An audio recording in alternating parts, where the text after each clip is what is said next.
आईने हिंदी के एक नए एपिसोड में आपका स्वागत है। इस वीडियो में हम पहले बात करने वाले हैं उत्तम एसा रडार के बारे में। कल के डिफेंस न्यूज की वीडियो में हमने आपको बताया कि इस समय इंटरनेट मीडिया पर काफ़ी ज़्यादा आर्टिकल्स लिखे गए और काफ़ी चर्चाएं हुई, जहां पर यह दावा किया जा रहा था कि जो 83 तेजस मार्क 1A फाइटर एयरक्राफ्ट हैं, इनमें संभावित है कि हमें उत्तम एसा रडार देखने को ना मिले। लेकिन कल की वीडियो में हमने आपसे कहा था कि ये स्पष्टीकरण एचएएल की तरफ से अभी नहीं आया है, ना ही किसी गवर्नमेंट बॉडी ने इस पर कोई टिप्पणी करी है। ये सिर्फ मीडिया आर्टिकल के हवाले से खबर सामने आई थी, जो कि एक प्रतिष्ठित मीडिया संस्थान ने जारी किया था। और हमने संदेह भी व्यक्त किया था और आपसे कहा था कि चीज़ें तब तक स्पष्ट नहीं होंगी जब तक कोई आधिकारिक बयान सामने ना आए। लेकिन इसी क्रम में आज एक बड़ी रिपोर्ट हमें देखने को मिली, जहां पर डीआरडीओ चीफ ने एक इंटरव्यू के दौरान ये कह दिया है कि इस समय हिंदुस्तान एरोनॉटिक्स लिमिटेड के साथ हम कोऑर्डिनेट कर रहे हैं, बातचीत कर रहे हैं, और हमारा प्रयास पूरा है कि 41वें तेजस मार्क 1A में हम उत्तम एसा रडार को इंटीग्रेट कर सकें।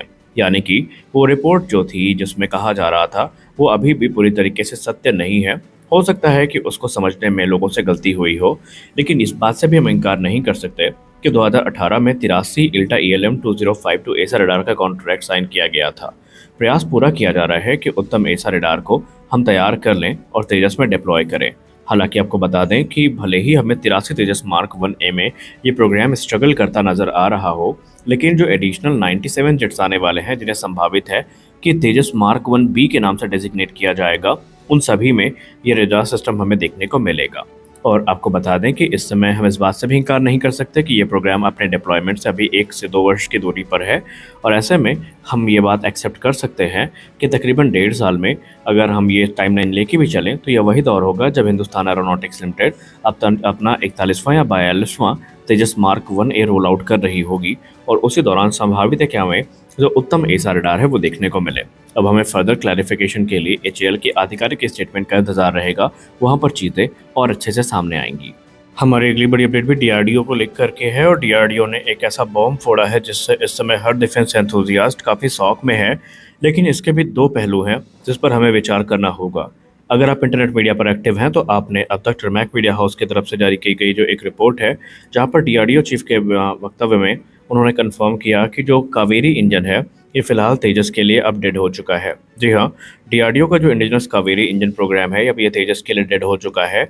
और डीआरडीओ ने स्पष्ट कर दिया है कि जीटीआरई की तरफ से जो इंजन विकसित किया जा रहा है, ये ड्राई कावेरी इंजन होगा सिर्फ, जो कि 51 किलोटन का थ्रस्ट को जनरेट करने में सक्षम होगा, और ये घातक स्टेल्थ यूकैब में हमें यूज होता दिखाई पड़ेगा।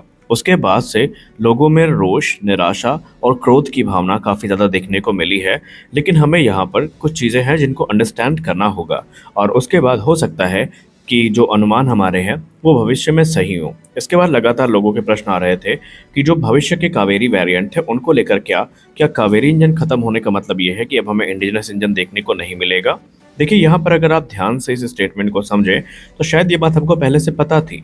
कावेरी इंजन की शुरुआत जब 1980 के दशक में हुई थी, तो उस समय 90 किलोटन के एक इंजन को इमेजिन किया गया था जो कि तेजस को पावर करता। और इससे पहले 2008 में भी इस इंजन को तेजस प्रोग्राम से डीलिंक कर दिया गया था, और ये सुधार से लगातार गुजर रहा था। अभी भी ये इंजन, अगर हम मौजूदा ओरिजिनल कावेरी इंजन की बात करें, तो वो इंजन वैसे भी तेजस के लिए सूटेबल नहीं था।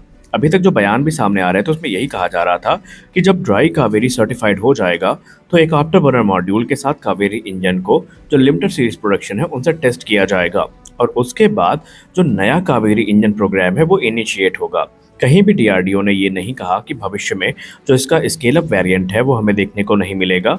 यानी उम्मीदें अभी भी हैं, और जिन जिन लोगों से हमने बात करी उन्होंने भी यही कहा कि मौजूदा कावेरी इंजन वैसे भी तेजस के लिए सूटेबल नहीं था, तो उसको आज नहीं तो कल इस लिस्ट से बाहर होना ही था। लेकिन जैसे ही ड्राई कावेरी को सर्टिफिकेशन मिल जाएगा, उसके बाद भविष्य की तैयारियां शुरू करी जाएंगी। और रक्षा मंत्री राजनाथ सिंह जी ने खुद कई बार अपनी सभाओं में कावेरी 2.0 का जिक्र किया है, और उन्होंने कहा है कि जो इंडिजिनस इंजन है ये हमारी पहली प्राथमिकता है। यानी संभावनाएं प्रबल हैं कि भविष्य में हमें इसका जो स्केल अप वेरिएंट है वही देखने को मिलेगा, और वो तकरीबन 90 से 98 किलोटन का थ्रस्ट जनरेट करेगा। और मौजूदा कावेरी इंजन हमें पहले भी पता था कि ये तेजस के लिए सूटेबल नहीं है, तो इसमें कोई आश्चर्य की बात नहीं है जो हमें आज सुनने को मिली है। तो यहाँ पर अब आपके विवेक के ऊपर डिपेंड करता है कि आप इसको एक निराशाजनक रूप में लेते हैं या फिर आप इसको समझते हैं इस प्रोग्राम को। खैर, आपके क्या विचार हैं? क्या मौजूदा कावेरी इंजन को ख़त्म करना हमारे हित में है या डीआरडीओ का कुछ बड़ा प्लान है जिस पर डीआरडीओ काम कर रही है? क्योंकि जीटीआरए ने खुद इस चीज़ को एक्सेप्ट किया है। एक बार कहीं सुनी बात होती तो हम मान भी सकते थे कि कावेरी प्रोग्राम का भविष्य कुछ नहीं है, लेकिन उन्होंने पहले भी कहा है कि हम कावेरी 2.0 को जैसे ही ग्रीन सिग्नल मिलता है उसको शुरू करेंगे और वो इंजन तेजस को पावर करने के काम में आएगा। अब तेजस कोई छोटे नंबर्स में तो आ नहीं रहे हैं, तेजस के नंबर्स काफ़ी बड़े हैं और जाहिर सी बात है उनकी रिक्वायरमेंट को पूरा करने के लिए हम इम्पोर्टेड इंजन्स पे पूरी तरीके से डिपेंड नहीं कर सकते। लेकिन फिर भी हमें यहाँ पर कुछ समय वेट करना होगा जब तक ट्राई कावेरी का सर्टिफिकेशन नहीं हो जाता, क्योंकि जाहिर सी बात है अगर इस प्रोग्राम को बंद करना होता तो आफ्टर बर्नर मॉड्यूल्स ना बनाए गए होते। अब वो बन के तैयार है, इसका मतलब ये है कि टेस्टिंग से तो गुजरेगा, लेकिन मौजूदा जो कावेरी इंजन है, ओरिजिनल कावेरी इंजन, इसमें कुछ इशूज़ भी हैं जिन्हें हमें भूलना नहीं चाहिए। ये ओवरवेट है, कम थ्रस्ट वाला है और इसमें टेक्नोलॉजी भी काफ़ी पुरानी है। और जो नया इंजन प्रपोज किया गया था वो ज़्यादा एडवांस होने वाला था, एडवांस मटेरियल्स के साथ आने वाला था और उसका वजन भी कम होने वाला था। तो उम्मीदें अभी भी प्रबल हैं और हमें पूरी आशा है कि जीटीआरए इतने आसानी से गिव अप नहीं करेगी और हमें भविष्य में कावेरी 2.0 ज़रूर देखने को मिलेगा। जीटीआरए ने तो पहले भी कह दिया था कि जैसे ही ड्राई कावेरी को सर्टिफिकेशन मिलता है हम 7 वर्ष के अंतर्गत कावेरी 2.0 का निर्माण पूरा कर सकते हैं और वो अभी भी अपने उस बयान पर अडिग नजर आते हैं। खैर, आपका इसको लेकर क्या ओपिनियन है, कमेंट सेक्शन में ज़रूर बताएं। हमारी अगली बड़ी अपडेट भारतीय वायुसेना को लेकर आ रही है। हमने पूर्व की कई वीडियोस में आपसे कहा कि जितने इंपॉर्टेंट हमारे लिए फाइटर जेट्स हैं, जेट इंजन है, इंडिजिनस मिसाइल्स हैं, उतने ही इंपॉर्टेंट हमारे लिए फोर्स मल्टीप्लायर्स भी है। और अब यही सही समय है कि बिना लेट लतीफ़ी के उन प्रोग्राम्स को हम अंतिम रूप देने का प्रयास करें और कुछ ऐसा ही इस समय इंडियन एयरफोर्स की तरफ से हो रहा है। इंडियन एयरफोर्स को लेकर अगर हम इंडियन एक्सप्रेस की रिपोर्ट की बात माने तो रिपोर्ट्स में दावा किया जा रहा है कि भारतीय वायुसेना इस समय एक बार फिर से 6 की संख्या में जो एडिशनल एरियल रिफ्यूलर एयरक्राफ्ट है, इनके लिए जो टेक्निकल इवैल्यूएशन है इसको शुरू कर चुकी है। और इस बार ये माना जा रहा है कि फाइनल ये स्टेप होगा जिसके बाद ये डिसाइड हो सकेगा कि कौन सा प्लेटफॉर्म भारतीय वायुसेना को ज्वाइन करने वाला है। आपको याद दिला दें कि अभी भी भारत जो है IL-76 या 78 पर डिपेंडेंट है, जो कि एरियल रिफ्यूलिंग का काम करते हैं और ये अब काफ़ी पुराने प्लेटफॉर्म हो चुके हैं और इनका जो अवेलेबिलिटी रेट है ये भी भारत के लिए एक चिंता का सबब बनता जा रहा है और भारत अब इससे उबरना चाहता है। हालांकि बीच में अभी एक प्लेटफॉर्म को लीज पे लेने की खबर सामने आई थी, लेकिन अब यहाँ पर एडवांस लेवल पर जाकर के जो 6 एरियल रिफ्यूलिंग प्लेटफॉर्म्स हैं इनके खरीद की बात की जा रही है। डिफेंस एक्सपर्ट्स मानते हैं कि ये 6 की संख्या भी हमारे लिए सफिशिएंट नहीं होगी, लेकिन करंट नीड को देखते हुए जो मिल रहा है हमारे लिए वही पर्याप्त है और आने वाले भविष्य में ये नंबर और भी बढ़ेंगे।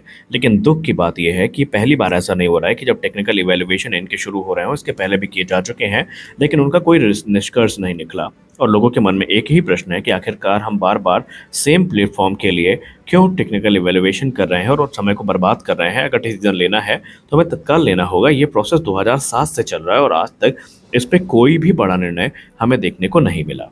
तो आज के इस वीडियो में बस इतना ही। आशा करते हैं वीडियो अच्छी लगी होगी। तो जाते जाते आपसे फिर वही प्रश्न कि आप कावेरी 2.0 और उत्तम एसआर रडार के भविष्य को लेकर क्या सोचते हैं, कमेंट सेक्शन में ज़रूर बताएं। मिलते हैं अगले वीडियो में, तब तक के लिए जय हिंद।